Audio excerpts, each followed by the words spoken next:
হিংসায় নাম জড়ালো তৃণমূল নেতাকে নিয়ে বিড়ম্বনায় কংগ্রেস। ধুলিয়ানে যোগদান কর্মসূচিকে মান্যতাই দিল না এআইসিসি। রবিবার অধীর চৌধুরী, ঈশা খান চৌধুরীর উপস্থিতিতে কংগ্রেসে যোগ দেন তৃণমূল নেতা ইনজামুল ইসলাম। ইনজামুলের বিরুদ্ধে ধুলিয়ান হিংসায় মদত ও উস্কানির অভিযোগ রয়েছে। বিতর্কিত নেতাকে দলে নিতে গিয়ে মুখ পুরল প্রদেশ কংগ্রেসে। আমি জিনার নেতৃত্বে আজকে এই পতাকা, জাতীয় পতাকা ঘাড়ে নিলাম। নাজমে আলম আমার চাচা, ওনার সঙ্গে আমি কংগ্রেসের দায়িত্ব কাঁধে নিয়ে থেকে জাতীয় কংগ্রেসের যত রকম লড়াই সংগ্রাম হবে, ইঞ্চিতে ইঞ্চিতে লড়াই করা যাবে। আমরা এসআইআর নিয়ে অনেক ভুক্তভোগী আছি।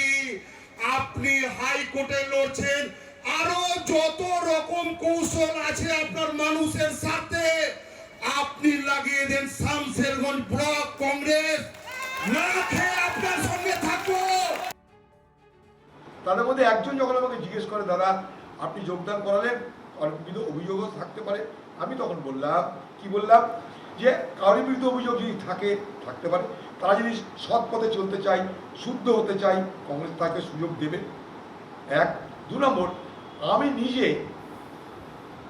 নেতাদের থেকে বেশি কর্মীদেরকে যোগদান করাতে উৎসাহিত বোধ করি, এটাও বলেছি। আর তো কোনো কথা হয়নি, সেখানে কেউ অভিযোগের কথা বলেনি, এইটুকুই কথা হয়েছে।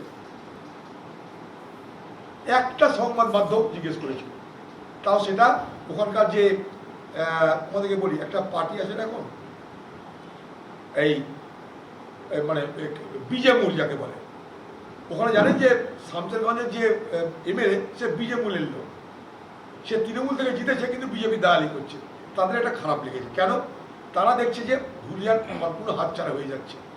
সম্পূর্ণ ধুলিয়ান হাতছাড়া যে হয়ে যায়, ঠেকাতে হবে কী করে? একটা কোনো ইস্যু তৈরি করে। সেই ইস্যুটা কি, যতজন যোগদান করেছে তাদের মধ্যে একজনের নামে নাকি অভিযোগ আছে। আমি পরে জিজ্ঞেস করলাম, ওখানে এনআইএ তদন্ত হয়েছে, কাউকে ডাকা হয়নি, কারোর নাম নাই। সিআইডি তদন্ত হয়েছে, কারোর নাম নাই। আগামী দিনে যদি আবার তদন্ত হয়, সেই তদন্তের দিকে অপরাধী হয়, সে জেল খাটবে, সে সাজা খাটবে। আমি তো কারোর অপরাধ গ্রহণ করিনি। আমরা বলছি পার্টিতে আসতে পারো। এই পার্টিতে এসে কিন্তু নখরাবাজি চলবে না। পার্টিতে সিধা হয়ে চলতে হবে, পার্টিতে ভদ্র হয়ে চলতে হবে, নিয়ম মেনে চলতে হবে। তাদের অতীত কি আমাদের দেখার দরকার নেই। যদি দেখা যায় সে অতীতের জন্য তারা কোনো বড় অপরাধ করেছে, তাদেরকে সেটা মোকাবিলা করতে হবে। আর আমরা কি করবো এখান থেকে গিয়ে? আমি, ঈশা খান, মাহাতো, ব্লক সভাপতি শুধু নয়, ওখানকার যে এমএলএ ক্যান্ডিডেট ছিল আমাদের, তারা সবাই মিলে এটা চেয়েছে, তাই এটা হয়েছে। এটা নিয়ে আমার মনে হয়েছে যেন একটা অযথা জল ঘোলা করা হচ্ছে এবং সেই সুবাদে বিজেমূলদের মদত করা হয়েছে। অভিযোগ যদি থাকে কোনো ব্যক্তির বিরুদ্ধে, পুলিশ তদন্ত করবে, ইডি সিবিআই তদন্ত করবে।